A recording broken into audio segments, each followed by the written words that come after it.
Ugh. Enrico! I love that the gunshot went off and she reacted like a cup of water being poured into another cup of water. It's like it took her a couple seconds to look.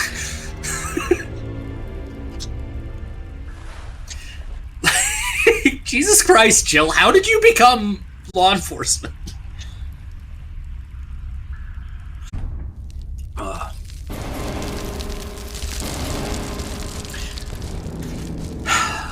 Oh!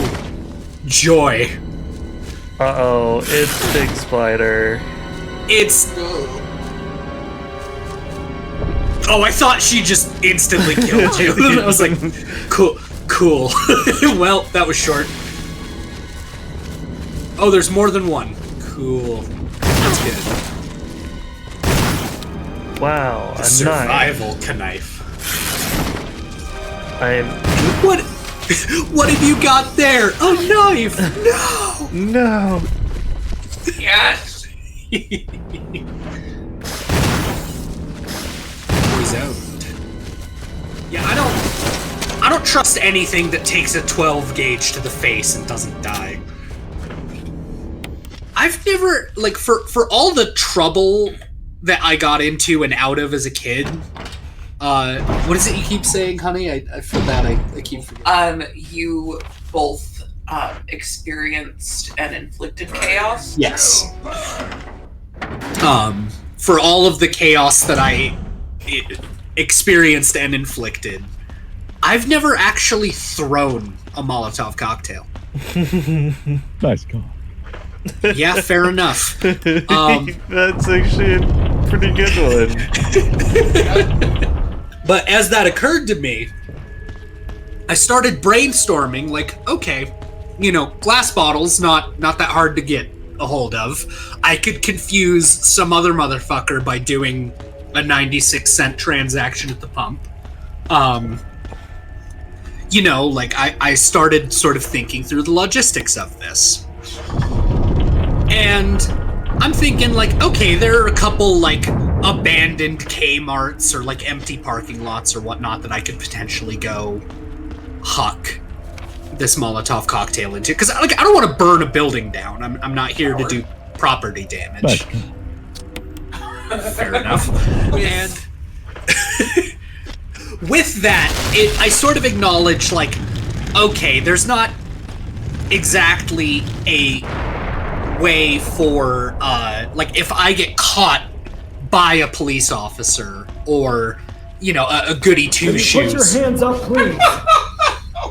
You know, if there's a goody two-shoes citizen that, you know, elects to call and tattle, I can't exactly explain to the cops that, like, yeah, I just wanted to throw a Molotov to cross it off my bucket list, you know. I mean, I don't think that... You certainly can, but they won't listen. Sure, they're not...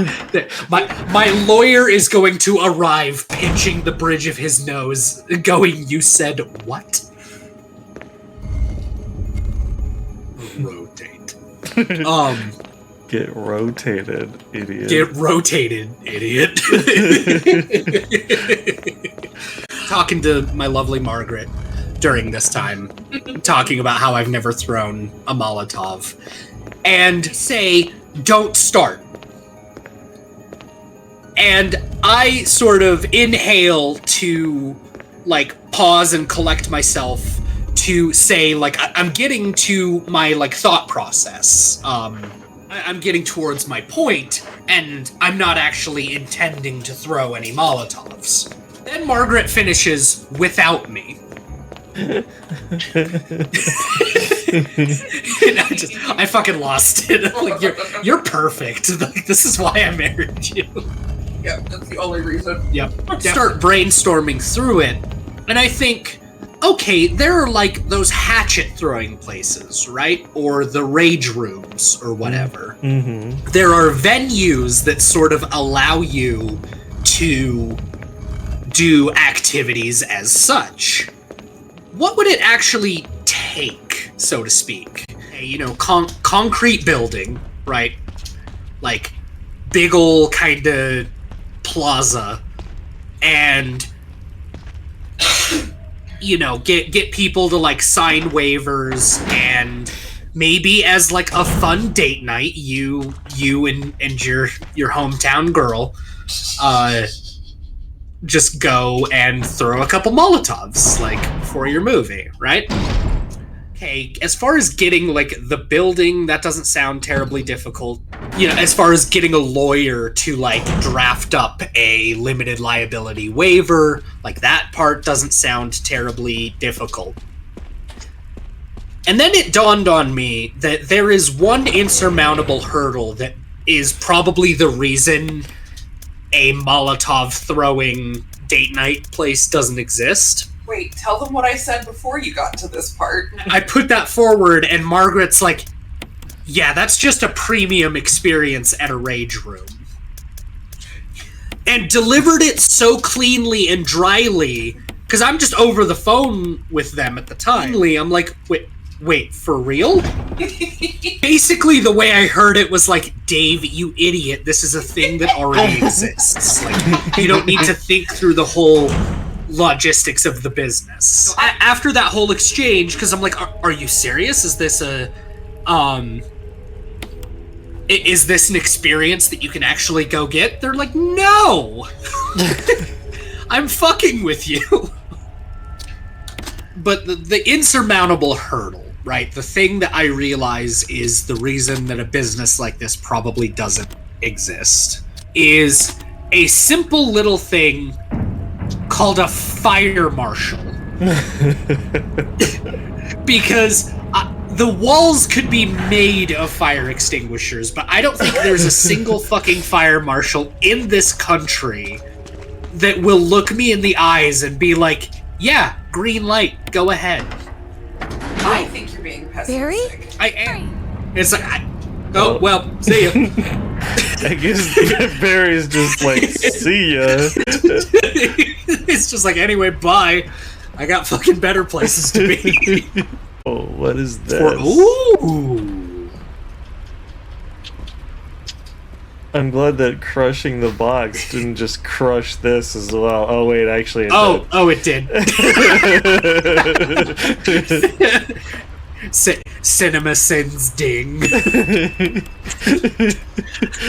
This romantic lighting isn't helping. Editor, can you insert enough of a careless whisper for us to not get copyright struck? Thanks.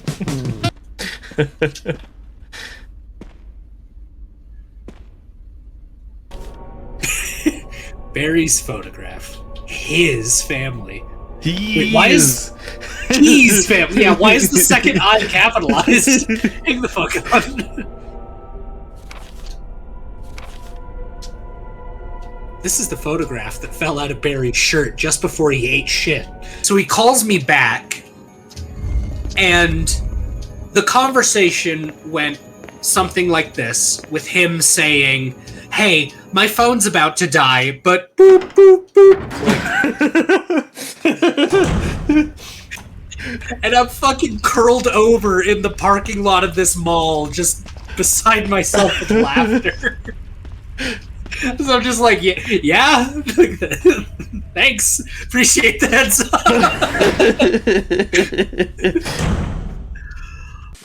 They're like, I'm gonna get you, and I'm like, bang.